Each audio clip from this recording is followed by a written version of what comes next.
खुरुमजरी times of Manipur TOM TV की morning talk येंबिरिबा ख्वाई पुनमकपु अहानमक्तदा तराम नोक्सरी ngasi asi December की तांग तरागनिथोय नुपिलान नुमितनी नुमित असि हौखिबा 1939 की December की तांग तरागनिथोय असिदा स्टेट असिदा चाक तांग बगे हैबदु सेंग फंगदबगी अचौब इहौ अमखक्ता लमदमसगी इमाइबेन सिंगना खुट्टा मैरा पाइदुना अखोगी लांथेंगनखिबा अदुंगलबा यामना अकनबा अखोगी खोंजंग अमखक्ता लैखिद्रबा इमासिंगी मफमदा times of Manipur TOM TV की माइकैदगी इकाई खुमनबा उचरी लोइनना मणिपुर की मियामदा नुपिलान सेलिब्रेशन गा लाकपगा मरी लेनना याइफ पाउजेन पिजरी अमसुंग इकाई खुमनबा उसरी ngasi इम्फान फोंगबा तोंगा तोंगानबा पाउसे सिंगी अहन बलाइमाइदा करी करम पाउना मपुंगैना यावबगे हाइबदो पुन्ना येंगमिनसे अहनबदा लमजिंग टाइम्स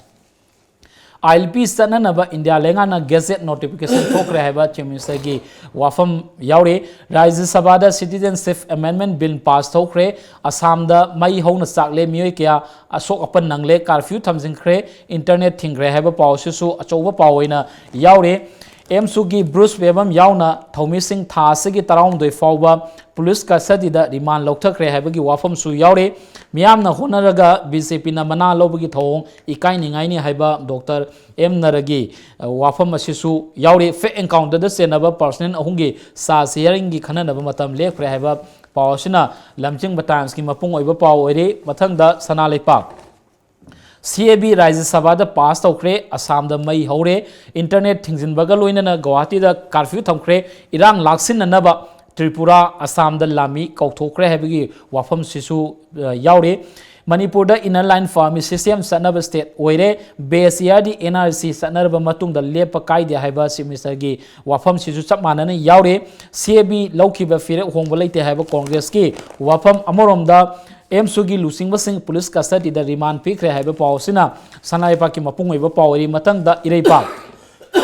मणिपुर ILP सनरे हाइदुना गेजेट नोटिफिकेशन थोखरे बॉर्डर एरिया दा मिटोप संगलकपा थिंगनबा थबक लौखलगने हैबा चीफ मिनिस्टर की वाफम सिसु इरेपाक ता सब मानने यावरे एजिटेशन दा वायलेंस यावबसिंग FIR पालगने लेंगाक पाइबसिंग बु तुमित कुमना उरगा ngaangba tolerant तौररोय हैबा चीफ मिनिस्टर की अखोगी पेंदबी वाफम सिसु इरेबाकता चाउना फोंगले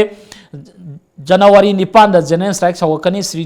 CD फावसरा हेनबई खोंजंग संगसिन लगनी हैबा पावसिना इरेबाकी मपुंग ओइबा पावरी मतंगदा नारोंगी थौदांग The Gazette of India Extraordinary da Manipur da ILP stanare haina phongkre ILP stanar kuna Citizenship Amendment Bill gidamang miyamna waningai oide haiba semester gi wafam sisu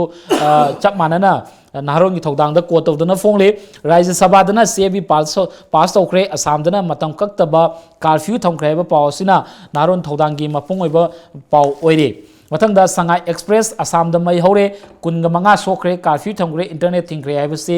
अखोगी यामना चावना यावरे ngaraangdagi manipur da ILPS sanaba hore parliament mifam loiraga NRC hogi haina khali haiba simsagi wafam sisu pausa manana yaure CAB Rajya Sabha da pass tawkhre haibagi wafam loinana mayai lambi pangthoknaba thorang le haiba wafam asina sangai express ki mapung oiba pawri mathangda phongnafam ngaraangdagi manipur da inner line farm sanare ILP sanare yahu lepiro haiba simsagi wafam ju chap manana yaure Rajya Sabha da CAB pass tawkhre हाइबगी पाव यावरे त्रिपुरा दा मी अमा सिरे गुवाहाटी दा curfew थमसिनख्रे internet थिंजिनख्रे लोइनना इम्फाल मनुंगी ट्रैफिक रेगुलेशन मवों मरिन तादबना मियामदा साथिना अवावा मायोकनरे हाइबा पावसना पोंगना फंगी मपुंग एबा पावरे मथंगदा होइलन पाव अकन ममोंगदा येनरबा मतुंगदा राज्य सभा दसु CAB पास तौखरे CAB की खोंजंग संगसिलकपदगे गुवाहाटी दा कर्फ्यू थमख्रे हाइबा वाफम यावरे मणिपुर दा इनर लाइन परमिशनरे ILP सनलगनी हाइना होम मिनिस्टर ना थमकी वाफम थबक तो ओंथोक्तना गेजेट फोंख्रे हराउमिना सियाइबा चीफ मिनिस्टर गे अखोय याम हतक ILP सिस्टम सनरे हाइबगे हराउबा यामना फोंदोपी वाफम सिसो वेल पाउदा कोट तौदना फोंगले नुपिलान थौरंगी सेम साबि थबना इम्फान मनुंग ट्रैफिक जाम थोले मियामना पेना की ड्राइवर वाफम सिसो यावरे अमरोमदा Assembly session December 9 pandegi hौरगनी है वाफम सिना होइलन पाउगी मपुंग एबा पावरे अरोइबदा इसेल express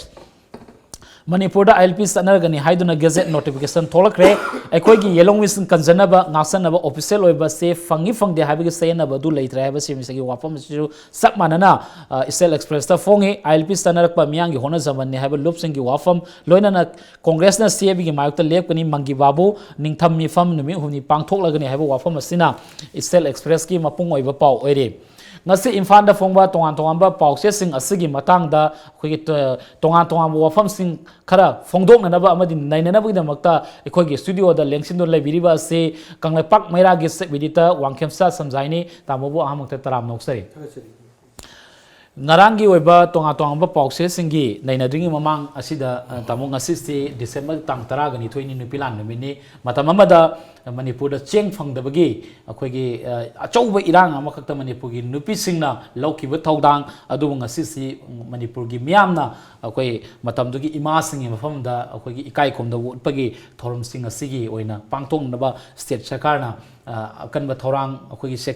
sem saba loikre tongan tongan ba organization kayana so akhoi ngasi nupilangi thorum asi pangthon no sem saba loikre atu nupilangi matamda laukiba nupi singi thona gi damakta ahan mukta tamogi ba akhoi wafam mokatang lebak miyam da thambiyo nokwan takpiri aijo gasi akhoi Manipur gi akhoi khunai dadi akhoi ima salim nupi singi sina akhoi janglen saruni backbone oirebani habidi nupa oibe singi sina akhoi sabau lambau da Jumayum Tarok to Lebak, the Uragasu.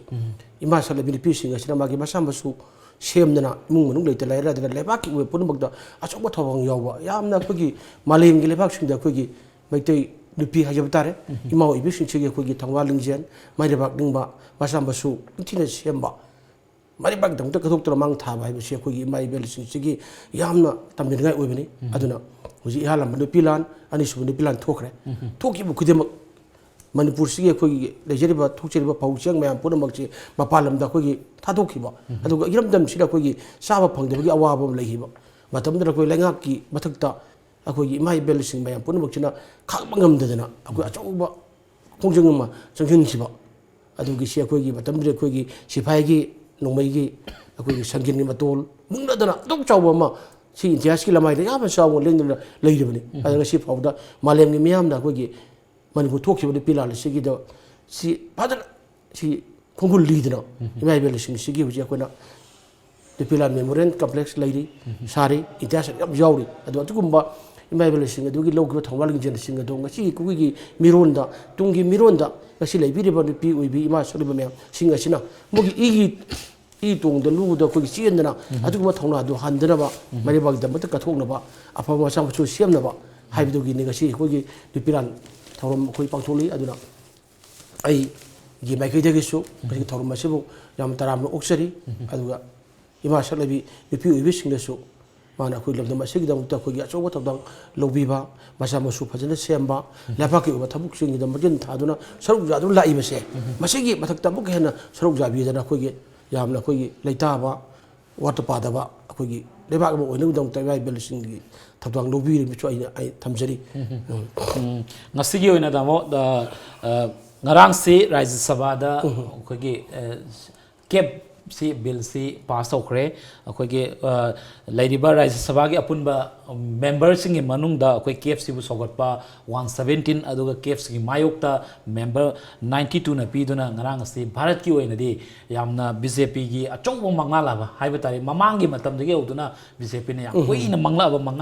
Mangla, Mangpong, heavy eye, Barata, Oxity, Cape Bill C. Saturday, Hibagi Wafam C. Lay Bagaluina Manipur, Dadi, Moroina, Manipurgi, Oina, the ILP system C. Chanari Haidana, Akwegi, Gadget. Bharat Sarkar ki gazette fongdana hojiti state asi ILP system gi manung da san ba state lama oire adubu nakala morom dadi thangnariba Assam thangnariba Tripura dadi hojiksi mai hodana misi mina thokdana adagi internet thingdana curfew salaidana leiri adubu ahan bada aina thamjani gi wafam asi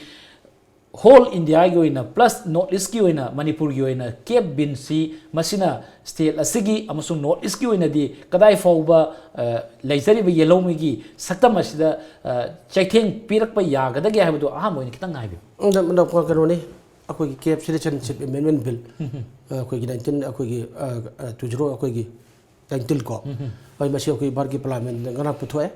ꯑꯗꯣ ꯁꯨꯡꯁꯣꯏ ꯁꯣꯏꯗꯅ pass ꯇꯧꯅꯤ ꯍꯥꯏꯕꯁꯤ ꯑꯩꯈꯣꯏ ꯑꯗꯨꯝ ꯈꯪꯉꯦ majority ꯀꯦꯔꯤꯗ vote ꯍꯥꯏꯕꯗꯤ ꯄꯥꯔꯂꯤꯌꯥꯃꯦꯟꯗ ꯂꯩꯔꯤꯕ ꯑꯩꯈꯣꯏꯒꯤ ꯃꯁꯤꯡ ꯌꯥꯝꯃꯕ ꯑꯩꯈꯣꯏ ꯑꯦꯝ ꯄꯤꯁꯤꯡꯁꯤꯒꯤ ꯃꯅꯨꯡꯗ ꯑꯩꯈꯣꯏ ꯀꯦꯞꯁꯤ ꯑꯩꯈꯣꯏꯒꯤ ꯁꯧꯒꯠꯄꯅ ꯃꯁꯤꯡ ꯌꯥꯝꯃꯤ ꯑꯗꯣ ꯀꯦꯞꯁꯤ ꯑꯩꯈꯣꯏꯒꯤ ꯆꯠꯅꯕ ꯃꯇꯝꯗ ꯑꯩꯈꯣꯏ ꯃꯦꯔꯤꯠ ꯑꯦꯟ ꯗꯤꯃꯦꯔꯤꯠ ꯃꯥꯒꯤ ꯑꯃꯥꯡꯕ ꯑꯃꯁꯨꯡ ꯑꯇꯣꯡꯕ ꯃꯌꯥꯝ ꯄꯨꯝꯅꯃꯛꯁꯤꯗꯤ ꯍꯥꯟꯅ ꯑꯩꯈꯣꯏꯒꯤ ꯀꯦꯞ ꯆꯠꯅꯕ ꯄꯥꯝꯗꯦ ꯍꯥꯏꯅ ꯂꯩꯔꯤꯕ ꯅꯣꯔꯠ ꯏꯁꯀꯤ ꯑꯩꯈꯣꯏꯒꯤ ꯏꯁꯇꯦꯠꯁꯤꯡ ꯑꯗꯒꯤ ꯑꯩꯈꯣꯏ ꯍꯥꯏꯔꯤꯕ ꯃꯌꯥꯝ ꯄꯨꯝꯅꯃꯛꯁꯤꯗ ꯑꯩꯈꯣꯏꯒꯤ ꯑꯗꯨꯅ ꯃꯥꯡꯕ ꯑꯃꯁꯨꯡ ꯃꯥꯡꯖꯕ ꯌꯦꯂꯣꯡꯃꯤꯁꯤꯡꯗ ꯑꯣꯏꯔꯛꯀꯗꯕ ꯃꯌꯥꯝ ꯄꯨꯝꯅꯃꯛꯇꯨ ꯂꯣꯏꯅꯃꯛ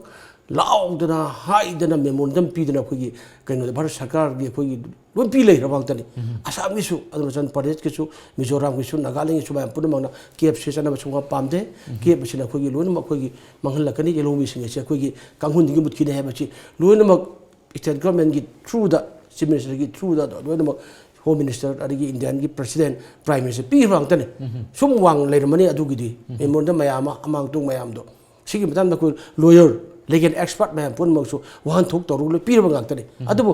ꯃꯗꯨꯒꯤ ꯃꯦꯔꯤꯠ ꯗꯤꯃꯦꯔꯤꯠꯁꯤ ꯌꯦꯡꯉꯀꯥꯟꯗ ꯚꯥꯔꯠ ꯁꯔꯀꯥꯔꯅꯗꯤ ꯀꯦꯞ ꯍꯥꯏꯕꯁꯦ ꯁꯨꯒ ꯆꯠꯅꯗꯕ ꯌꯥꯔꯣꯏ ꯍꯥꯏꯗꯅ ꯃꯦꯖꯣꯔꯤꯇꯤ ꯀꯦꯔꯤꯗ ꯚꯣꯠ ꯑꯩꯅ ꯃꯁꯤꯡ ꯍꯦꯟꯕꯅ ꯉꯔꯥꯡꯗꯤ ꯄꯥꯁ ꯇꯧꯈꯤꯕꯅꯤ ꯆꯠꯅꯔꯅꯤ ꯀꯣ ꯑꯗꯨꯗ ꯁꯣꯔꯤ ꯑꯗꯣ ꯍꯧꯖꯤꯛ ꯑꯣꯏꯔꯤꯕ ꯐꯤꯕꯝꯗꯤ ꯑꯁꯥꯝꯗ ꯑꯣꯏꯔꯤꯕꯁꯤꯗꯤ ꯔꯦꯜꯋꯦꯒꯤ ꯃꯌꯥꯝ ꯁꯥꯔꯚꯤꯁ ꯃꯌꯥꯝ ꯑꯃ 150ꯗꯒꯤ ꯊꯤꯡꯖꯤꯟꯈ꯭ꯔꯦ ꯔꯦꯜꯋꯦ ꯇ꯭ꯔꯦꯛꯇ ꯇꯨꯝꯗꯅ ꯃꯌꯥꯝ ꯄꯨꯝꯅꯃꯛ ꯊꯣꯛꯇꯅ ꯑꯗꯩ ꯑꯩꯈꯣꯏꯒꯤ ꯃꯩ ꯊꯥꯗꯅ ꯇꯧꯗꯅ ꯁꯤ ꯌꯥꯝ ꯑꯀꯟꯕ ꯑꯃ ꯂꯩꯈ꯭ꯔꯦ ꯑꯗꯨ ꯃꯇꯤꯛ ꯄꯥꯝꯈ꯭ꯔꯦ ꯑꯗꯨ ꯍꯧꯖꯤꯛ ꯀꯦꯞꯁꯤꯗ ꯂꯩꯔꯤꯁꯤ ꯑꯩꯈꯣꯏꯒꯤ 2014ꯒꯤ ꯗꯤꯁꯦꯝꯕꯔꯒꯤ ꯑꯩꯈꯣꯏꯒꯤ 31 ꯗꯤꯁꯦꯝꯕꯔꯒꯤ ꯐꯥꯎꯒꯤ ꯃꯅꯨꯡꯗ ꯑꯩꯈꯣꯏꯒꯤ ꯁꯤꯗ ꯂꯩꯕ ꯑꯩꯈꯣꯏꯒꯤ ꯄꯤꯔꯤꯕꯗꯣ ꯑꯩꯈꯣꯏꯒꯤ ꯕꯪꯒ꯭ꯂꯥꯗꯦꯁ ꯑꯗꯩ ꯄꯥꯀꯤꯁꯇꯥꯟ ꯑꯐꯒꯥꯅꯤꯁꯇꯥꯟ ꯗꯒꯤ ꯆꯪꯉꯛꯄ ꯖꯦꯟ ꯁꯤꯈ ꯕꯨꯙꯤꯁ ꯍꯤꯟꯗꯨ ꯁꯤ ꯃꯌꯥꯝ ꯄꯨꯝꯅꯃꯛꯁꯤ ꯆꯪꯕꯁꯤ ꯑꯩꯈꯣꯏꯅ ꯂꯧꯒꯅꯤꯅ ꯍꯥꯏꯔꯤꯕꯅꯤ ꯁꯤꯗ ꯁꯤꯁꯦ ꯑꯣꯏꯅ ꯑꯗꯨꯕꯨ ꯑꯗꯨꯒꯤ ꯃꯃꯥꯡꯗꯒꯤꯗꯤ ꯍꯥꯟꯅ ꯃꯣꯏꯁꯦ ꯑꯁꯤꯗ ꯏꯟꯐ꯭ꯂꯛꯁ ꯇꯧꯗꯅ ꯊꯣꯝꯖꯤꯟꯗꯅ ꯂꯩꯈ꯭ꯔꯕ ꯉꯥꯛꯇꯅꯦꯕ ꯍꯥꯏꯔꯤꯁꯤꯡꯁꯦ ꯑꯗꯨꯅ ꯃꯁꯤꯅ ꯍꯥꯟꯅꯒꯤ ꯂꯩꯔꯤꯕ ꯌꯦꯂꯣꯡꯃꯤꯁꯤꯡꯁꯤꯗꯒꯤ ꯍꯦꯟꯅ ꯃꯣꯏ ꯍꯦꯟꯅ ꯀꯨꯞꯁꯤꯟꯗꯅ ꯃꯥꯒꯤ ꯁꯤꯗ ꯑꯩꯈꯣꯏꯒꯤ ꯏꯀꯅꯃꯤꯒꯤꯗ ꯑꯦꯅꯤ ꯁꯦꯛꯇꯔ ꯈꯨꯗꯤꯡꯃꯛꯇ ꯑꯩꯈꯣꯏ ꯃꯥꯡꯍꯜꯂꯛꯇꯅ ꯑꯣꯏꯒꯅꯤ ꯍꯥꯏꯕꯅꯦꯕ ꯑꯗꯨꯕꯨ ꯁꯤꯒꯤ ꯃꯇꯥꯡꯗꯗꯤ ꯑꯩ ꯌꯥꯝ ꯁꯥꯡꯅ ꯍꯥꯏꯔꯔꯣꯏ ꯍꯥꯏꯅ ꯑꯣꯏꯔꯤꯕ ꯐꯤꯕꯝꯁꯤꯅ ꯑꯩꯈꯣꯏꯒꯤ ꯃꯦꯔꯤꯠ ꯗꯤꯃꯦꯔꯤꯠ ꯍꯥꯏꯕꯗꯨꯗꯤ ꯃꯣꯏ ꯐꯖꯅ ꯑꯗꯨꯝ ꯂꯩ ꯑꯗꯨꯕꯨ ꯃꯌꯥꯝ ꯏꯔꯥꯡ ꯍꯧꯔꯤꯕꯁꯤꯅꯦꯕ ꯑꯗꯨꯕꯨ ꯅꯒꯨꯃꯥꯔ ꯑꯩ ꯃꯅꯤꯄꯨꯔꯒꯨꯝꯕꯗ ꯂꯥꯛꯆꯕꯒꯤꯀꯣ ꯃꯅꯤꯄꯨꯔꯒꯤ ꯂꯥꯛꯆꯕ ꯃꯇꯝꯗ ꯍꯧꯖꯤꯛꯇꯤ ꯍꯧꯖꯤꯛꯀꯤ ꯍꯟꯗꯛꯀꯤ BJPꯅ ꯂꯨꯆꯤꯡꯕ ꯁꯨꯝꯁꯤꯟꯅꯕ ꯁꯔꯀꯥꯔ ꯑꯁꯤꯒꯤꯗꯤ ꯑꯩꯈꯣꯏꯒꯤ ꯃꯥꯒꯤ ꯃꯔꯥꯏꯕꯛ ꯌꯥꯝ ꯐꯩ ꯍꯥꯏꯕ ꯇꯥꯏ ꯃꯁꯤ ꯑꯣꯅꯔꯦꯕꯜ ꯆꯤꯐ ꯃꯤꯅꯤꯁꯇꯔ ꯃꯥꯒꯤ ꯃꯔꯥꯏꯕꯛ ꯐꯩ ꯍꯥꯏꯕ ꯇꯥꯏ ꯆꯍꯤ ꯑꯅꯤꯒꯤ ꯑꯣꯏꯔꯤꯕ ꯁꯔꯀꯥꯔ ꯑꯁꯤꯒꯤ ꯃꯔꯛꯁꯤꯗ ꯑꯩꯈꯣꯏꯒꯤ ꯃꯥꯒꯤ ꯃꯆꯪ ꯑꯣꯏꯕ ꯌꯥꯝꯅ ꯑꯦꯁꯦꯠ ꯑꯣꯏꯕ ꯊꯕꯛꯁꯦ ꯑꯩꯈꯣꯏꯒꯤ ꯁꯦꯟꯇ꯭ꯔꯦꯜ ꯒꯚꯔꯟꯃꯦꯟꯠꯅ ꯇꯧꯕꯤꯔꯛꯑꯦ ꯍꯥꯏꯇꯥꯔꯦ ꯃꯅꯤꯄꯨꯔꯗ inner line permit system ILP ꯆꯠꯅꯍꯜꯂꯨ ꯍꯥꯏꯅ ꯍꯥꯏꯗꯅ ꯃꯤꯌꯥꯝꯅ ꯍꯧꯔꯛꯏꯕꯁꯤ ꯌꯥꯝꯈ꯭ꯔꯦꯅꯤ ꯁꯤ ꯃꯍꯩꯔꯣꯏ ꯔꯣꯕꯤꯟ ꯍꯨꯗ ꯑꯩꯈꯣꯏꯒꯤ ꯊꯋꯥꯏꯅ ꯄꯟꯊꯥ ꯄꯤꯈ꯭ꯔꯕꯅꯤ ꯑꯁꯣꯛꯄꯅ ꯀꯌꯥ ꯌꯥꯎꯈ꯭ꯔꯕꯅꯤ ꯕꯟ ꯕ꯭ꯂꯣꯀꯦꯠ ꯀꯌꯥ ꯑꯃ ꯇꯧꯗꯅ ꯌꯥꯝꯅ ꯂꯥꯏꯔꯤꯛ ꯂꯥꯏꯁꯨ ꯇꯝꯕ ꯐꯪꯗꯗꯅ ꯑꯗꯩ ꯀꯩꯊꯦꯜ ꯂꯦꯞꯇꯅ ꯃꯌꯥꯝ ꯌꯥꯝ ꯁꯥꯡꯅ ꯂꯥꯛꯈ꯭ꯔꯕꯅꯦꯕ ꯑꯗꯨ ꯂꯥꯛꯄ ꯄꯨꯝꯅꯃꯛꯁꯦ ꯃꯃꯥꯡꯒꯤ ꯑꯣꯏꯔꯤꯕ ꯑꯩꯈꯣꯏ ꯁꯦꯟꯇ꯭ꯔꯦꯜ ꯒꯚꯔꯟꯃꯦꯟꯠꯀꯤ ꯃꯌꯥꯝꯁꯤꯗ ꯁꯨꯡꯇꯥ ꯇꯥꯕꯤꯗꯗꯅ ꯑꯗꯨꯝ ꯂꯥꯛꯈꯤꯕꯅꯦꯕ ꯑꯗꯨꯕꯨ ꯍꯟꯗꯛ ꯈꯪꯍꯧꯗꯅ ꯍꯧꯖꯤꯛ ꯆꯠꯊꯔꯤꯕ ꯄꯥꯔꯂꯤꯌꯥꯃꯦꯟꯠ ꯁꯦꯁꯟꯁꯤꯗ ꯏꯀꯥꯏ ꯈꯨꯝꯅꯖꯔꯤꯕ ꯑꯩꯈꯣꯏꯒꯤ ꯌꯨꯅꯤꯌꯟ ꯍꯣꯝ ꯃꯤꯅꯤꯁꯇꯔ ꯑꯃꯤꯠ ꯁꯥꯍꯅ ꯃꯥꯅ ꯃꯅꯤꯄꯨꯔꯗ ꯑꯩꯈꯣꯏꯒꯤ ILP ꯆꯠꯅꯍꯟꯒꯅꯤ ꯍꯥꯏꯅ ꯂꯥꯎꯊꯣꯔꯛꯄ ꯅꯨꯡꯉꯥꯏꯕ ꯃꯌꯥꯝꯅ ꯑꯗꯨ ꯅꯨꯡꯉꯥꯏꯔꯤꯁꯤꯒꯤ ꯃꯔꯛꯁꯤꯗ ꯑꯩꯈꯣꯏꯒꯤ ꯊꯕꯛ ꯑꯣꯏꯅ ꯎꯠꯅꯕꯒꯤꯗꯃꯛꯇ ꯃꯣꯏꯅ ꯉꯔꯥꯡ ꯁꯤ ꯑꯩꯈꯣꯏꯒꯤ ꯄꯨꯡ 12 ꯍꯥꯏꯕ ꯇꯥꯔꯦꯅꯦ ꯑꯩꯈꯣꯏꯒꯤ ꯅꯨꯜꯁꯦ ꯅꯨꯟꯁꯤꯗ ꯑꯩꯈꯣꯏ ꯃꯁꯤꯗ ꯑꯩꯈꯣꯏꯒꯤ ꯃꯥꯅ ꯑꯗꯨꯒꯤ ꯆꯠꯅꯔꯦ ꯍꯥꯏꯕꯒꯤ ꯚꯥꯔꯠꯀꯤ ꯄ꯭ꯔꯁꯤꯗꯦꯟꯅ ꯃꯥꯅ ꯑꯗꯨꯒꯤ ꯒꯦꯖꯦꯠ ꯅꯣꯇꯤꯐꯤꯀꯦꯁꯟ ꯂꯣꯏ ꯊꯣꯛꯑꯦ ꯊꯣꯛꯄꯗꯨꯅ ꯑꯩꯈꯣꯏꯒꯤ ꯃꯅꯤꯄꯨꯔꯗ ꯑꯩꯈꯣꯏ ꯏꯅꯔ ꯂꯥꯏꯟ ꯄꯔꯃꯤꯠ ꯁꯤꯁꯇꯦꯝ ꯆꯠꯅꯔꯦ ꯍꯥꯏꯕꯁꯤ ꯑꯩꯈꯣꯏ ꯁꯤ ꯅꯨꯡꯉꯥꯏ ꯍꯥꯏꯕꯗꯤ ꯑꯩꯈꯣꯏꯒꯤꯁꯨ ꯍꯥꯟꯅꯗꯒꯤ ꯑꯩꯈꯣꯏꯁꯨ ꯃꯅꯤꯄꯨꯔ ꯌꯦꯂꯣꯡꯕꯤꯁꯤꯡ ꯑꯁꯦ ꯀꯥꯡꯈꯨꯜꯗꯒꯤ ꯍꯧꯕ ꯉꯝꯗꯅ ꯑꯩꯈꯣꯏꯒꯤ ꯃꯨꯠꯇꯅ ꯃꯤꯇꯣꯞꯇ ꯑꯩꯈꯣꯏꯒꯤ ꯃꯌꯥꯝꯁꯤꯒꯤꯅ ꯑꯩꯈꯣꯏꯒꯤ ꯀꯨꯞꯁꯤꯜꯂꯀꯥꯟꯗ ꯂꯣꯏꯖꯦ ꯂꯣꯌꯥ ꯈꯨꯗꯤꯡꯗ ꯑꯩꯈꯣꯏꯒꯤ ꯃꯅꯤꯄꯨꯔ ꯀꯦꯄꯤꯇꯦꯜ ꯑꯣꯏꯔꯤꯕ ꯑꯩꯈꯣꯏꯒꯤ ꯏꯝꯐꯥꯜ ꯁꯍꯔꯁꯦ ꯁꯤꯕꯨ ꯌꯦꯡꯕꯤꯌꯨ ꯄꯥꯎꯅꯥ ꯀꯩꯊꯦꯜ ꯊꯪꯒꯥꯜ ꯀꯩꯊꯦꯜ BT ꯔꯣꯗ ꯃꯌꯥꯝ ꯄꯨꯝꯅꯃꯛ ꯑꯁ꯭ꯋꯥꯏ ꯂꯩꯔꯤꯕ ꯃꯌꯥꯝꯁꯤꯅ ꯀꯅꯥꯅꯕꯨ ꯑꯩꯈꯣꯏꯒꯤ ꯍꯦꯜꯂꯤꯒꯦ MG ꯑꯦꯚꯦꯅ꯭ꯌꯨꯁꯤ ꯌꯦꯡꯕꯤꯌꯨꯕ ꯁꯤꯒꯤ ꯃꯌꯥꯝꯁꯦ ꯑꯩꯈꯣꯏꯒꯤ ꯀꯟꯅꯕꯒꯤꯗꯃꯛꯇ ꯑꯩꯈꯣꯏ ILP ꯆꯠꯍꯟꯕꯤꯌꯨ ꯍꯥꯏꯗꯅ ꯑꯩꯈꯣꯏꯅ ꯂꯥꯛꯄꯅꯦ ꯌꯥꯝ ꯃꯔꯝ ꯆꯥꯕ ꯑꯃꯅꯦꯕ ꯑꯗꯣ ꯍꯧꯖꯤꯛꯇꯤ ꯃꯅꯤꯄꯨꯔꯒꯤ ꯂꯣꯏꯖꯦ ꯂꯣꯌꯥꯁꯤꯡ ꯃꯌꯥꯝ ꯄꯨꯝꯅꯃꯛꯁꯤꯁꯨ ꯑꯩꯈꯣꯏ ꯍꯥꯟꯅ ꯆꯪꯁꯤꯜꯂꯛꯄ ꯃꯌꯥꯝ ꯄꯨꯝꯅꯃꯛꯅ ꯂꯩꯈ꯭ꯔꯕꯅꯤ ꯑꯗꯨꯅ ꯃꯁꯤꯒꯤ ꯃꯤꯇꯣꯞꯅ ꯀꯌꯥꯅꯣ ꯃꯅꯤꯄꯨꯔꯒꯤ ꯃꯤꯅ ꯀꯌꯥꯅꯣ ꯑꯗꯨꯅ ꯀꯌꯥꯅꯣꯅ ꯑꯩꯈꯣꯏ ꯄꯥꯊꯣꯛꯇꯅ ꯌꯦꯡꯕ ꯃꯇꯝꯗ ꯂꯣꯏꯅ ꯎꯠꯈ꯭ꯔꯕ ꯉꯥꯛꯇꯅꯤ JCLPSꯀꯤ ꯀꯥꯡꯕꯨꯅ ꯎꯠꯂꯨꯕ ꯉꯥꯛꯇꯅꯦꯕ ꯑꯗꯨꯕꯨ ꯍꯥꯏꯔꯤꯒꯤ ꯃꯔꯛꯁꯤꯗ ꯑꯩꯈꯣꯏꯒꯤ ꯒꯦꯖꯦꯠ ꯅꯣꯇꯤꯐꯤꯀꯦꯁꯟ ꯊꯣꯛꯑꯒ ꯆꯠꯅꯔꯅꯤ ꯍꯥꯏꯕꯁꯤ ꯌꯥꯝ ꯅꯨꯡꯉꯥꯏ ꯑꯗꯨ ꯃꯔꯛꯁꯤꯗ ꯑꯩꯈꯣꯏꯒꯤ JCLPSꯀꯤ ꯌꯥꯎꯅꯀꯣ ꯇꯣꯉꯥꯟꯕ ꯑꯩꯈꯣꯏꯒꯤ ꯁꯤꯚꯤꯜ ꯑꯣꯔꯒꯅꯥꯏꯖꯦꯁꯟꯒꯤ ꯀꯥꯡꯕꯨꯈꯩꯅ ꯃꯅꯤꯄꯨꯔꯒꯤ ꯄ꯭ꯔꯖꯥꯁꯤꯡꯅ ꯍꯪꯕ ꯋꯥꯐꯝ ꯑꯃꯈꯛ ꯂꯩ ꯀꯩꯅꯣ ꯍꯥꯏꯀꯥꯟꯗ ILP ꯁꯤꯁꯇꯦꯝꯁꯤ ꯆꯠꯅꯔꯤ ꯍꯥꯏꯕꯗꯤ ꯃꯅꯤꯄꯨꯔꯒꯤ ꯄ꯭ꯔꯖꯥꯁꯤꯡꯅ ꯍꯔꯥꯎꯕꯗꯤ ꯐꯣꯡꯗꯣꯛꯏ ꯇꯧꯕꯇꯕꯨ ꯃꯅꯤꯄꯨꯔꯗ ꯆꯠꯅꯔꯤꯕꯁꯤ ꯃꯃꯥꯡꯗ ꯑꯇꯣꯞꯄ ꯁ꯭ꯇꯦꯠ ꯅꯥꯒꯥꯂꯦꯟ ꯇ꯭ꯔꯤꯄꯨꯔꯥ ꯑꯔꯨꯅꯥꯆꯜꯗ ꯆꯠꯅꯔꯤꯕ ꯑꯩꯈꯣꯏ ꯕꯦꯡꯒꯣꯜ ꯏꯁꯇꯔꯟ ꯐ꯭ꯔꯟꯇꯤꯌꯔ ꯔꯤꯒꯨꯂꯦꯁꯟ ꯑꯦꯛ 1873ꯁꯤ ꯑꯣꯏꯕꯅꯤꯅ ꯃꯉꯣꯟꯗꯗꯤ ꯕꯦꯖꯤꯌꯥꯔꯒꯤ ꯋꯥꯐꯝꯁꯤ ꯌꯥꯎꯗꯦ ꯍꯥꯏꯕ ꯋꯥꯐꯝ ꯑꯃꯈꯛ ꯂꯩꯕ ꯃꯔꯝ ꯑꯁꯤꯅ ꯆꯠꯅꯔꯤ ꯍꯥꯏꯔꯤꯁꯤ ꯁꯤꯒꯤ ꯃꯃꯥꯡꯗ ꯃꯅꯤꯄꯨꯔꯒꯤ ꯇꯣꯉꯥꯟꯕ ꯖꯒꯥꯁꯤꯡꯗ ꯇꯣꯉꯥꯟꯕ ꯑꯩꯈꯣꯏꯒꯤ ꯃꯤꯇꯣꯞꯁꯤꯡꯁꯤ ꯍꯥꯏꯖꯤꯜꯂꯒ ꯂꯩꯈ꯭ꯔꯕꯅꯤꯅ ꯃꯁꯤꯒꯤ ꯄꯣꯠꯁꯤ ꯀꯗꯥꯏ ꯐꯥꯎꯕ ꯀꯟꯇ꯭ꯔꯣꯜ ꯇꯧꯕ ꯉꯝꯒꯗꯒꯦ ꯍꯥꯏꯕꯒꯤ ꯑꯆꯧꯕ ꯋꯥꯍꯪ ꯑꯃꯈꯛ JCLPS ꯌꯥꯎꯅ ꯇꯣꯉꯥꯟꯕ ꯑꯣꯔꯒꯅꯥꯏꯖꯦꯁꯟꯁꯤꯡꯅ ꯍꯪꯕ ꯋꯥꯐꯝ ꯑꯃꯈꯛ ꯂꯩꯔꯤ ꯃꯇꯥꯡꯁꯤꯗꯤ ꯀꯃꯥꯏꯅ ꯌꯥꯝ ꯍꯪꯅꯔꯤꯕ ꯑꯩꯈꯣꯏ ꯑꯉꯥꯡ ꯐꯥꯎꯕ ꯍꯪꯅꯔꯤꯗꯤ ꯌꯥꯝ ꯔꯟꯅꯤꯡ ꯄꯣꯏꯟꯅꯦ ꯇꯥꯛꯄꯤꯔꯤꯁꯤ ꯌꯥꯝ ꯆꯨꯝꯃꯤ ꯑꯩꯈꯣꯏ ꯕꯦꯖꯤꯌꯥꯔ ꯑꯃ ꯂꯩꯒꯗꯕꯅꯤ ꯍꯥꯏꯁꯦ ꯑꯩꯈꯣꯏꯒꯤ JCLPSꯀꯤ ꯀꯥꯡꯕꯨ ꯑꯇꯩ ꯃꯌꯥꯝ ꯄꯨꯝꯅꯃꯛ ꯂꯥꯛꯏꯁꯤꯗꯤ 1951 ꯁꯤꯗꯤ ꯁꯤꯗ ꯑꯩꯈꯣꯏ ꯀꯠ ꯌꯥꯔ ꯕꯦꯖꯤꯌꯥꯔ ꯑꯣꯏꯒꯗꯕꯅꯤ ꯍꯥꯏꯕꯅꯦꯕ ꯒꯃꯦꯟꯅꯁꯨ ꯌꯥꯅꯤꯡꯕꯗꯤ ꯂꯩꯈꯤꯕꯅꯤ ꯑꯗꯨꯕꯨ ꯁꯤ ꯑꯩꯈꯣꯏꯅ ꯇꯥꯜꯂꯤꯕꯁꯤꯡꯁꯤ ꯑꯩꯈꯣꯏꯒꯤ ꯉꯁꯥꯏꯒꯤ ꯑꯩꯈꯣꯏ ꯍꯧꯖꯤꯛꯀꯤꯗꯨꯗꯤ ꯌꯥꯎꯗꯕꯅꯤna ꯏꯁꯇꯔꯟ ꯐ꯭ꯔꯟꯇꯤꯌꯔ ꯑꯩꯈꯣꯏꯒꯤ ꯌꯥꯎꯗꯕꯅꯤꯅ ꯍꯥꯏꯕꯅꯦꯕ ꯑꯗꯨꯅ ꯍꯧꯖꯤꯛꯁꯤ NRC ꯅꯦꯁꯅꯦꯜ ꯔꯦꯖꯤꯁꯇꯔ ꯑꯣꯐ ꯑꯩꯈꯣꯏꯒꯤ ꯁꯤꯇꯤꯖꯦꯟꯁꯤꯞꯀꯤ ꯑꯃꯁꯨ ꯂꯥꯛꯑꯅꯤ ꯑꯗꯨ NRCꯗꯒꯤ ꯚꯥꯔꯠꯀꯤ ꯑꯣꯏꯅꯒꯤꯗꯤ ꯃꯣꯏꯅ ꯕꯦꯖꯤꯌꯥꯔ ꯑꯃ ꯂꯦꯞꯄꯛꯀꯅꯤ ꯍꯥꯏ ꯑꯗꯨꯒꯤ ꯕꯦꯖꯤꯌꯥꯔꯗꯣ ꯑꯩꯈꯣꯏꯒꯤ ꯃꯌꯥꯝ ꯄꯨꯝꯅꯃꯛ ꯌꯥꯃꯤꯟꯅꯁꯤ ꯍꯥꯏꯕ ꯑꯃ ꯍꯥꯏꯌꯦꯕ ꯃꯅꯤꯄꯨꯔ ꯒꯣꯔꯃꯦꯟ ꯑꯩꯈꯣꯏꯒꯤ ꯋꯥꯗꯤ ꯑꯗꯨꯕꯨ ꯑꯗꯨꯒꯤ ꯃꯇꯥꯡꯗ ꯈꯔ ꯑꯩꯈꯣꯏꯒꯤ ꯌꯥꯝ ꯆꯥꯎꯅ ꯈꯦꯠꯅꯕ ꯈꯔ ꯂꯩꯒꯅꯤ ꯍꯥꯏꯕꯗꯤ ꯑꯩꯈꯣꯏꯒꯤ ꯁꯤ ꯇꯥꯜꯂꯤꯕ ꯀꯥꯡꯕꯨꯁꯤꯒ ꯃꯅꯤꯄꯨꯔ ꯃꯤꯌꯥꯝꯒ ꯂꯩꯒꯅꯤ ꯑꯗꯨꯅ ꯃꯅꯤꯄꯨꯔꯒꯤ ꯃꯤꯌꯥꯝꯒꯤ ꯑꯄꯥꯝꯕ ꯁꯤꯒꯤ ꯃꯇꯨꯡ ꯏꯟꯅ ꯑꯩꯈꯣꯏꯒꯤ ꯏꯁꯇꯦꯠ ꯒꯚꯔꯟꯃꯦꯟꯠ ꯊꯕꯛ ꯇꯧꯒꯅꯤ ꯍꯥꯏ ꯑꯣꯅꯔꯦꯕꯜ ꯆꯤꯐ ꯃꯤꯅꯤꯁꯇꯔꯅꯗꯤ ꯑꯗꯨꯅ ꯍꯧꯖꯤꯛꯀꯤ BSERꯁꯤꯒꯤ ꯃꯇꯥꯡꯗꯗꯤ ꯑꯩꯒꯤ 1951 ꯍꯥꯏꯈꯤꯕꯗꯣ ꯃꯗꯨꯗ ꯑꯩꯈꯣꯏꯒꯤ ꯃꯗꯨꯗ ꯂꯦꯞꯄꯤꯔꯤꯕ ꯑꯩꯈꯣꯏ ꯃꯅꯤꯄꯨꯔꯒꯤꯗꯃꯛꯇ ꯑꯣꯏꯅ ꯃꯁꯤ ꯑꯩꯈꯣꯏꯒꯤ ꯃꯅꯤꯄꯨꯔ ꯒꯚꯔꯟꯃꯦꯟꯠ ꯑꯗꯒꯤ ꯑꯩꯈꯣꯏꯒꯤ ꯄꯣꯂꯤꯇꯤꯀꯦꯜ ꯄꯥꯔꯇꯤꯁꯤꯡ ꯑꯗꯩ CSOꯁꯤꯡ ꯃꯌꯥꯝ ꯄꯨꯝꯅꯃꯛꯇ ꯑꯃꯠꯇ ꯑꯣꯏꯅ ꯇꯧꯔꯒꯅ ꯑꯩꯈꯣꯏ ꯑꯗꯨꯗꯒꯤ ꯂꯦꯞꯄꯤꯌꯨ ꯑꯗꯨ ꯑꯣꯏꯔꯒꯗꯤ ꯑꯗꯨꯒꯤꯗꯨꯗ ꯆꯪꯈꯤꯕ ꯑꯩꯈꯣꯏꯒꯤ ꯃꯤꯇꯣꯞ ꯍꯥꯏꯇꯥꯔꯦꯀꯣ ꯃꯌꯥꯝ ꯄꯨꯝꯅꯃꯛꯁꯦ ꯑꯩꯈꯣꯏ ꯐꯖꯅ ꯈꯟꯇꯣꯛꯑꯀꯥꯟꯗ ꯃꯥꯒꯤꯗ ꯍꯥꯜꯍꯟꯈꯤ ꯑꯃꯒꯤ ꯇꯧꯕꯒꯤ ꯑꯃ ꯂꯩꯒꯅꯤ ꯑꯗꯨ ꯅꯠꯇ꯭ꯔꯒꯗꯤ ꯈꯤꯇꯪ ꯃꯨꯛꯅꯕ ꯑꯃꯗꯤ ꯈꯔꯗꯤ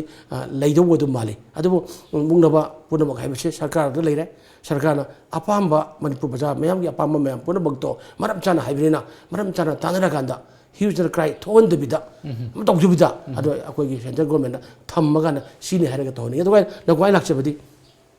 ꯍꯧꯖꯤꯛ ꯃꯅꯤꯄꯨꯔꯗ ILPC ꯆꯠꯅꯔꯕꯅꯤꯅ ꯆꯠꯅꯔꯕꯅꯤ ꯉꯔꯥꯡꯗꯤ ꯆꯠꯅꯍꯧꯔꯕꯅꯤꯅ ꯃꯅꯤꯄꯨꯔ ꯒꯚꯔꯟꯃꯦꯟꯠꯀꯤ ꯈꯨꯠꯇ ꯂꯩꯔꯦ ꯃꯥꯒꯤ ꯔꯨꯜ ꯑꯦꯟड ꯔꯦꯒꯨꯂꯦꯁꯟ ꯔꯨꯜ ꯑꯃ ꯁꯦꯝꯒꯗꯕꯅꯤ ꯔꯨꯜ ꯑꯃ ꯁꯦꯝꯕ ꯂꯩꯔꯀꯥꯟꯗ ꯃꯅꯤꯄꯨꯔ ꯑꯩꯈꯣꯏꯒꯤ ILP ꯒꯦꯠ ꯀꯥꯏꯅꯒ ꯍꯥꯏꯕꯗꯤ ꯑꯩꯈꯣꯏꯒꯤ ꯃꯥꯎꯗ ꯑꯗꯩ ꯑꯩꯈꯣꯏꯒꯤ ꯒꯦꯠ ꯋꯦ ꯑꯣꯏꯔꯤꯕ ꯑꯩꯈꯣꯏ ꯖꯤꯔꯤꯕꯥꯝꯗ ꯃꯣꯔꯦꯗ ꯑꯗꯩ ꯑꯩꯈꯣꯏꯒꯤ ꯁꯕꯟ ꯈꯥꯗ꯭ꯔꯗ ꯂꯩꯔꯤꯕ ꯑꯩꯈꯣꯏꯒꯤ ꯑꯩꯈꯣꯏ ꯕꯣꯔꯗꯔ ꯃꯌꯥꯝ ꯄꯨꯝꯅꯃꯛꯁꯤꯗ ꯑꯩꯈꯣꯏ ꯀꯔꯝꯗ ꯍꯣꯔꯤ ꯀꯔꯝꯗ ꯑꯩꯈꯣꯏ ꯁꯦꯀ꯭ꯌꯨꯔꯤꯇꯤꯒꯤ ꯆꯦꯛꯁꯤꯟ ꯊꯧꯔꯥꯡ ꯂꯧꯈꯠꯀꯗꯒꯦ ꯍꯥꯏꯕꯁꯤꯒꯤꯗ ꯌꯥꯝ ꯀꯟꯅ ꯑꯩꯈꯣꯏꯒꯤ ꯁꯔꯀꯥꯔꯅ ꯄꯥꯏꯈꯠꯅꯕ ꯍꯣꯠꯅꯔꯦꯅ ꯍꯥꯏꯔꯦ ꯑꯗꯨ ꯃꯁꯤ ꯍꯣꯠꯅꯕꯤꯒꯗꯕꯅꯤ ꯑꯗꯨꯒꯤ ꯁꯤ ꯃꯇꯨꯡꯗ ꯌꯥꯝ ꯁꯥꯊꯤꯅ ꯁꯔꯀꯥꯔꯅ ꯑꯩꯈꯣꯏ ꯃꯤꯔꯥꯏꯗ ꯂꯥꯛꯀꯦ ꯍꯥꯏꯕꯨ ꯑꯩ ꯑꯦꯛꯖꯥꯝꯄꯜ ꯑꯃ ꯇꯧꯖꯩꯀꯣ ꯒꯦꯠ ꯋꯦ ꯑꯣꯐ ꯑꯣꯏꯔꯤꯕ ꯑꯩꯈꯣꯏꯒꯤ ꯖꯤꯔꯤꯕꯥꯝ ꯗꯤꯁꯇ꯭ꯔꯤꯛꯀꯤ ꯑꯩꯈꯣꯏꯒꯤ ꯍꯦꯛ ꯊꯣꯡꯗ ꯂꯥꯛꯄꯗ ꯑꯩꯈꯣꯏ ꯐꯣꯔꯦꯅꯔ ꯆꯦꯛ ꯄꯣꯁꯠ ꯑꯃ ꯂꯩ ꯐꯣꯔꯦꯅꯔ ꯆꯦꯛ ꯄꯣꯁꯠ ꯍꯥꯏꯗ ꯃꯃꯤꯡꯗꯒꯤ ꯃꯣꯏ 3-4 ꯐꯝꯃ ꯂꯣꯏꯔꯦ CCTV ꯀꯦꯃꯦꯔꯥ ꯌꯥꯎꯗꯦ ꯃꯇꯝꯒ ꯆꯥꯅꯕ ꯏꯀ꯭ꯋꯤꯞꯃꯦꯟꯠ ꯑꯗꯒꯤ ꯑꯙꯥꯔ ꯀꯥꯔꯗ ꯑꯗꯒꯤ ꯁꯥꯖꯟ ꯈꯣꯠꯆꯟ ꯃꯌꯥꯝꯁꯤꯒꯤ ꯃꯁꯤꯕꯨ ꯆꯦꯛ ꯇꯧꯅꯕ ꯈꯨꯠꯂꯥꯏ ꯑꯃꯇ ꯌꯥꯎꯗꯦꯕ ꯈꯨꯠꯂꯥꯏ ꯑꯃꯇ ꯌꯥꯎꯗꯦ ꯂꯩꯇꯦꯀꯣ ꯁꯨꯃꯥꯏꯅ ꯇꯧꯗꯅ ꯑꯩꯈꯣꯏꯒꯤ ꯌꯥꯝꯅ ꯍꯣꯔꯒ ꯊꯝꯕꯅꯤ ꯖꯤꯔꯤꯕꯥꯝꯒꯤ ꯄꯨꯂꯤꯁꯅ ꯑꯩꯈꯣꯏ ꯖꯤꯔꯤ ꯇꯨꯔꯦꯟꯗ ꯕꯔꯥꯛꯇ ꯑꯩꯈꯣꯏꯒꯤ ꯃꯣꯇꯣꯔ ꯕꯣꯠ ꯇꯧꯔꯒ ꯈꯔ ꯆꯦꯛ ꯆꯠꯄ ꯅꯠꯇꯅ वागी थोंखरा थुदेकपा ILP सिस्टम लाबे मदु यामना चेक्सिनबा मथौ हेना तौबगी तंगाइ फदबले खली सरकार जु हेना सरकार मपि मपानी सरकार हेना गोछु मोगी मतमदा हेना एसेटमेंट ओइबा मयाम तो पंगुने दुना अनुजकी ILP चनरबेना ILP गेट मयाम हंगबिदना मदुर डिप्लॉय तगुदबा सेक्युरिटी पर्सनल सिंग मयाम पुन मक्तो पुक्सेल संगबिबा अखोगी वालवे थुगारे संगा दे जु अखोगी लुपा 10 कुन पिरा चंगमा याबदो अदमाना असोमदगी संग तोरबा मयाम जुदा गेट तंगाइ बिसिदा लुपा संगा पिरमगी संग पिरमगी है संगगदी अदुम जाय थोंगाक बाय जम दुये थोंगाक बा हाइबिसि पुजेन संगबा सेंसिटिव ओइम संगेबा अदुना मसिगी हौगिबा मयाम दा सोइबा मयाम लेगिबनिना असी कमाई तो उदगे है बदा जुक्ति फरा अबनी मियां मणिपुर मियां पांबगी ILP से पिरा अबनी अदा मसिने हेना फनबा सरकार अखोई मतेंग पांगबताय अदा फजब वाहिना हाइबताय अदा सरकार सु मियां की अनिंगबा पांबसे ट्विस्ट तौरगा सु चपिरोइदबनी मियां लेत्रगदि सरकार लेरोइदबनी मियां लेबि सरकार लेदबनी सरकार से मियां इलेक्शन खलगा थागलिबनी मियां की खोलाउ से सरकार इसो खोलाउ ताबिगदबनी अदा जुक्ति ILP सनरबनीना चाप चाप मागी मसिगी थबक थोरंगी लखन सरकार होनबियु हाइबसे आई थमजगी ngarang dagi state asida ILP system si chanarabani na manipur sakarna tongan tongan ba akhoi gi manipur da sang ꯐꯝ ꯑꯣꯏꯔꯤꯕ ꯃꯐꯝꯁꯤꯡꯗ ꯍꯦꯟꯅ ꯆꯦꯛꯁꯤꯟꯕ ꯑꯗꯨꯒ ꯒꯦꯠ ꯄꯣꯁꯁꯤꯡ ꯍꯥꯡꯗꯣꯛꯄ ꯂꯣꯏꯅꯅ ꯑꯩꯈꯣꯏꯒꯤ ꯁꯃꯟ ꯈꯥꯗꯅ ꯂꯩꯔꯤꯕ ꯃꯐꯝꯁꯤꯡ ꯑꯁꯤꯗ ꯃꯤꯇꯣꯞꯁꯤꯡ ꯆꯪꯉꯛꯇꯅꯕꯒꯤ ꯌꯥꯝꯅ ꯁꯔꯀꯥꯔ ꯑꯁꯤꯅ ꯑꯆꯧꯕ ꯊꯕꯛ ꯄꯥꯏꯈꯠꯄꯒꯤ ꯃꯊꯧ ꯇꯥꯏ ꯍꯥꯏꯕꯒꯤ ꯋꯥꯐꯝꯗꯨꯅꯤ ꯃꯈꯥ ꯇꯥꯕ ꯋꯥꯐꯝꯁꯤꯡ ꯈꯟꯅꯗ꯭ꯔꯤꯉꯩ ꯃꯥꯡꯑꯣꯏꯅꯅ ꯑꯇꯦꯟꯕ ꯕ꯭ꯔꯦꯛ ꯑꯃ ꯂꯧꯖꯒꯦ ꯕ꯭ꯔꯦꯛꯀꯤ ꯃꯇꯨꯡꯗ ꯏꯝꯐꯥꯜꯒꯤ ꯃꯅꯨꯡꯗ ꯇ꯭ꯔꯥꯐꯤꯛ ꯔꯤꯒꯨꯂꯦꯁꯟꯁ ꯃꯑꯣꯡ ꯇꯥꯗ꯭ꯔꯦ ꯍꯥꯏꯕꯒꯤ ꯋꯥꯐꯝ ꯃꯌꯥꯏ ꯂꯝꯕꯤ ꯆꯥꯎꯊꯣꯛꯑꯒꯅꯤ ꯍꯥꯏꯕꯒꯤ ꯋꯥꯐꯝ ꯌꯥꯎꯅ ꯑꯦꯝꯁꯨꯒꯤ ꯃꯤꯑꯣꯏꯁꯤꯡ ꯄꯨꯡ 24ꯒꯤ ꯃꯅꯨꯡꯗ ꯊꯥꯗꯣꯛꯇ꯭ꯔꯕꯗꯤ ꯑꯀꯟꯕ ꯈꯣꯡꯖꯪ ꯆꯪꯁꯤꯜꯂꯒꯅꯤ ꯍꯥꯏꯕꯒꯤ ꯋꯥꯐꯝꯁꯤꯡ ꯑꯃꯨꯛ ꯅꯩꯅꯖꯒꯦ ꯑꯇꯦꯟꯕ ꯕ꯭ꯔꯦꯛ ꯑꯃꯇꯪ ꯂꯧꯖꯒꯦ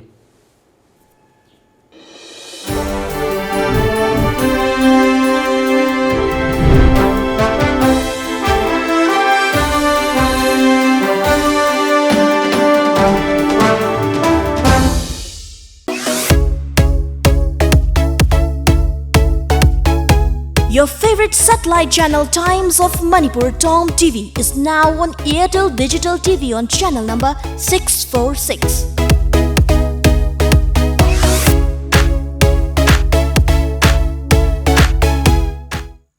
अनौब अमदी नुंगाय पाव गवर्नमेंट की थबा सोयना फंगबा यारगनी ICS कोचिंग सेंटर ना 100% जॉब फंगनबगीदमक्ता गारंटी पीदुन लागली इंडिया की ओइना सरकार की थबा ख्वाइदगी मसिंग एना फंगलेबा ICS कोचिंग सेंटर इम्फाल हांगन ICS की थोदोबा फीचर सिंगदी कोर्स अमखकी प्रिपरेशन तौबिरगा तोंगान डिपार्टमेंट सिंगी हाइबदी banking railway post office home teaching defence court हाइबसिंग असिदा थबक लाइन फंगलगनी ICS की टीचिंग मेथड ना मिनिट मरी नत्रगा मंगा संगदब क्वेश्चन सिंगबु सेकेंड अहुम नत्रगा मरी द सॉल्व तौब ngमले इम्फाल द लेरिबा ICS कोचिंग सेंटर दा बोर्डिंग की खुदोंग चाबजु थमजरी for details please contact ICS coaching centre Imphal कसामथोंग होदाम लाइरक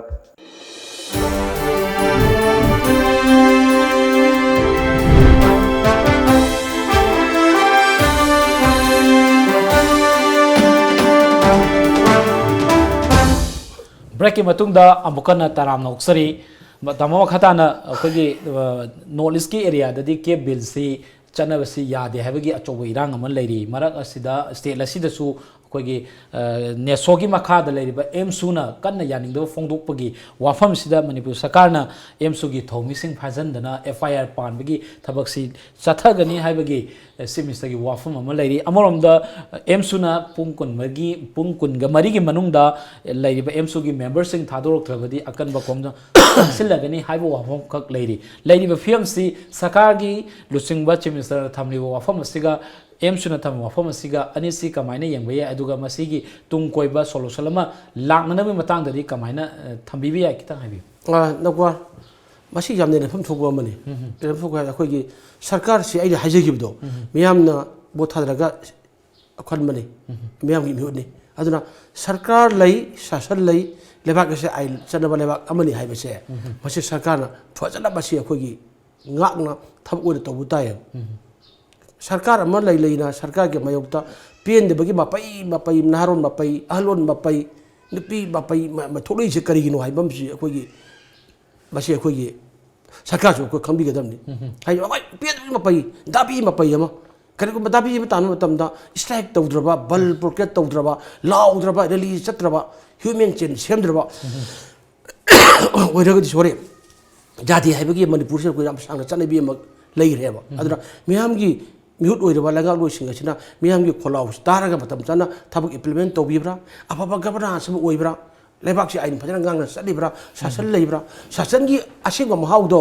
मणिपुर प्रजा सिंग khyat top तालगा पिजबा ngamiब्रा loan order film फरिब्रा लेताना तुम ngamiब्रा लेताना केथेन काबा ngamiब्रा लेताना स्कूल चटपा ngamiब्रा लेताना ऑफिस काबा ngamiब्रा हाइबे पुनमग से अकोगी फजबा सरकार के लेगा शासन की सिंसियरिटी ओइबा दुगी की बंबी तागदबने अदो ngasiदी मणिपुर से चाहि कया की ममांगदगी मणिपुर भी हक से खुंगाउनदना सी अखोगी fake encounter apex court ओरिबा अखोई सुप्रीम कोर्ट तावी तो मी लिसिंग अमग संगाग मथरा कापतना हातोक्रब कैथेन फावबा नुमिदांग पुंग 3 फावबा फामंगमद्रबा पुंग 4 दा थोंग लोन लाबा थुगानदगी हेंथोक ngमद्रा तो वादा लेरबा मणिपुर अमा ओइदना अखोगी लाबनेबा लेंगाक लोइगे मियांग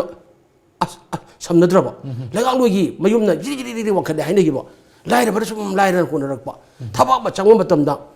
लौ योंद्रगदी लुपा स्क्रोर खुजिंग ओरे पी लाक्ट्रगदी थबक चंगम ngमद्रे अरे एमपीएससी के थोइबा वाथोक मयामा सगोन लौ चारग इरोइद फुई हाइबो मोंग लैबो म सुमाइना सना सांग लाखरे लाखबदो सांग लाखिबो मयाम दिगि चुथोकपा गम मयाम दिना गसिदे बीजेपी लुचिमो चुपिन सरकार honourable chief minister Biren ji नाकल द माइक मतक ताररे मासु सही अनि खरे जने मा साचन पाइरे से मयाम के बान सबन मयाम अदुगी मयाम जुगी हक्तनी सही अनि सिदा लोरि कोकपो याब नते सिनि अदबो हुजी केप चनबा यारोय केप द खोगी सिगी जेलोमी खुगन मुथक्करी खोकने ना अवांग नो पोक मयाम सि लाव खोतन लाव लेसि दा ने सोना नोटिस स्टूडेंट वायसन सिना हान माना पुंग त्रामागी टोटल सदन तौगी अदुगी ओइना मणिपुर की ओइरबा अचौबा अखोगी छात्र नहारुनगी अखोगी संसार ओइनो लीरबा एमसुना सपोर्ट तौरकाना मजि अखोगी सिदछु कौगिबनिको अदुदा मंजन थादना बन प्रोकेट तौबा हाइबसि बिदि लोने यादि सुप्रीम कोर्ट यादि मसिगि आइनगी तबक चतुकपदि मिया वहन बने हाइबा अदुगु मिया आइन यादबा थाबरो तौबुदु छात्र दारो सिंगसि फाबने गमेन सुमान फरिंग फाब नते आइने यादब थौक तौरदि सिमिस्टर उनरबे बिरेना आइने याद थौक बाजु जेलने लेजोइनि आइ मतुगिना अदुना आइने यादब थौक तौबनिना नहारोल ओइगरा पुलिस ओइगरा अदे एग्जीक्यूटिव इंजीनियर ओइगरा अदु ओइगरा फारगादा आइननि मतुगिना कोर्ट अदुगि तौबने हाइबने अदुना गमेन ओ हाइरिना सिमिस्टर यामना साउरबा कोइथिन हाइरिना चीफ मिनिस्टर का एक हाइर मान है सरकार तब थबक अखोई डिटेक्ट तौर मोन चलू है सीएसओ मैम पुनम अगे छात्र है तौबी अखोई हेंगमल सरकार पाइब अखोई अखोई मैं खलगू बेफार यादव वासी गांगा अखोई तुम उरेन है लाइसे सरकार मैं अफब थबक तौरब्रा मतांग कईदौरे है चुप्पी चाही क्या सूम लापदो अद पीदब मैं लेबदी मपी मपाने अखोई तंग टाइट गांग खोप मैम खर याऊनीब गांगीदो मा पाट ओइनबने सिगोरसु सिमिसाइन टू मच हेमले अखोई खांगमद्रे हाइनेब अदु तौरिने हाइनेब अदुनदि हुजि अखोई एमसुगी मैम अमा फाजन खुजन हजि पुलिस अखोई रमा लौथदना इफासन लेरिसे मसि पुनमक्से अखोई मचानी मनाउनी अदुगा मासु तुंगी फ्यूचर जेनरेशन ओइदरा मोन हिवदोरिबने मोइसु कसु मकुत थोक्तना अखोई धरना तौदना लौंग नते मतम थोलप गाक्तनी मदुना हौखिबा अमसुं ओइरकदब फोरगे काउथोकपिरो गाक्पिरो गाक्पिरकाना अखोई मसि तौर सरकारना द तौरकर मजना सरकार म तौ पामी अदुना सिगि चरकसिदा जिरिबाम डिस्ट्रिक्ट की अखोई एमसुगी कमिटी एमएसएफ की एडवाइजर मयोरगा म्युई तरुक गरा जेन थादिंग्रबने फारगांदा जेन थादिंग्रबनेबा गरा आइगी खबर हेडलाइन जु फोगिबनेबा अदमाइना सुमाइ तौरकांदा अखोई मुंगनबसी अखोई जाम चावनो सुम लाखतब माली अद हौखिबदगी सोइबो मैम पुनमदु ngasiगी सरकार सिदा ताबनी अद ngasiगी सरकार से जो होनबि याबा खदि होनदना हुजि आईएलपी गजु पिदैदना अदगी से तौदैदना तौब तमसिगी ओइना मसिदा अखोई एनी सेक्टर खुदे मोदे एजुकेशन सेक्टर हेल्थ सेक्टर पुनम मैम से फानना लोड ओदे फिल्म फानबा हुदबिउ अद हुजिगी आंगांसिंग अखोई मैरोसिंग सुम ममा लेबाकी दमुक्तनी एमसको की फॉरेन इशूदा मु एनी थोय थाखिबनी अदगी आईएलपी की थोय थारिबनी अदगी हुजिगी अखोई मणिपुर आसपा लौथो हाइबा तमदा चित्रजन मसामक्से ह्यूमन टॉस ओइरकाना मै था तौजगिबनी मै सरकार की तंपाक्तनी मोइने सिरिबसे अद मसि मणिपुर ओरि फिल्म से अदना सेंट्रल गवर्नमेंट अखोई मणिपुर इंबि कई हाइबा लाकनेबा सेंट्रल गवर्नमेंट अखोई मणिपुर इंबि करीनो हाइबा लाकनेबा लाकबा तांगिदा अखोई मपिपा ओबिरबा सरकारना पुनमक्सिंग से अखोई फाजिन बिरगा अखोई पुनिंग तपथबिरगांदा इसानी नाउनी नो हदक्ति तौरगसु तौनुगो हाइबामा अदे अखोइसु मैम पुनमक्सु अखोई सिंगना अमरि सिंगना गांगिंगी सनिंगेना पा गांगी कोली हाइबा दु अखोई अनसिविलाइजेशन ओइबा दन सेंस ओइ वार गांग फाइ सिसु तोइगो अदुसु असि गांगी हाइरगसु ओनरबे सिमिस्टर नागा यामना अखोई लुसिंगबा मना अखोई दा हाइबदो वाहुगा मानबुगुबा मदा लेगिरगो अस मोइजे माइगे दुबु डिस्कस अवार फम्बिबा मैम दुबु अखोई तौरिदुबु अस माइ मतु बसाना हो बो यालंगद्रा लेकाइदा यालंगद्रा का हाइबा अखोई अमा सावबदि ओरगसु परफुक तौहोखिबदा लुसिंगबा हाइबसे अखोइदि नुंथौनि नुंदालाइर पाखंगमनि ngakpiba saungba leragasu luchingba yamana saumi vivekanandana matma gandhina adagi akhoi gi hujiki akhoi narendra modi ji admani haidaba ko narendra modi na amisana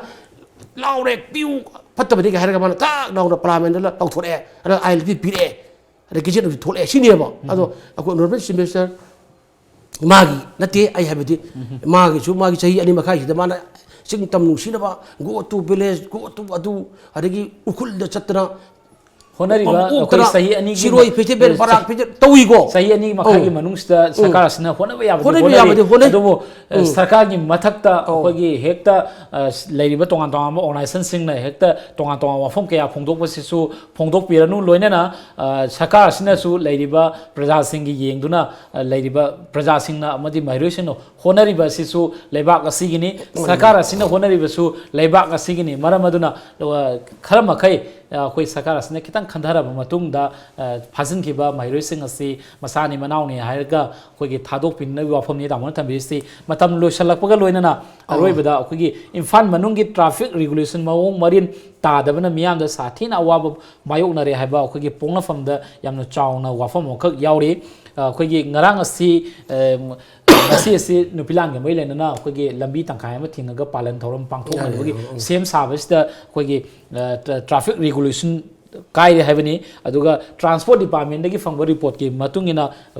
papers te yauri basi state asida vehicle population si lakh mari gi mathak te hen laikre haibi wafam su lai na ai ge hoji ke koi gi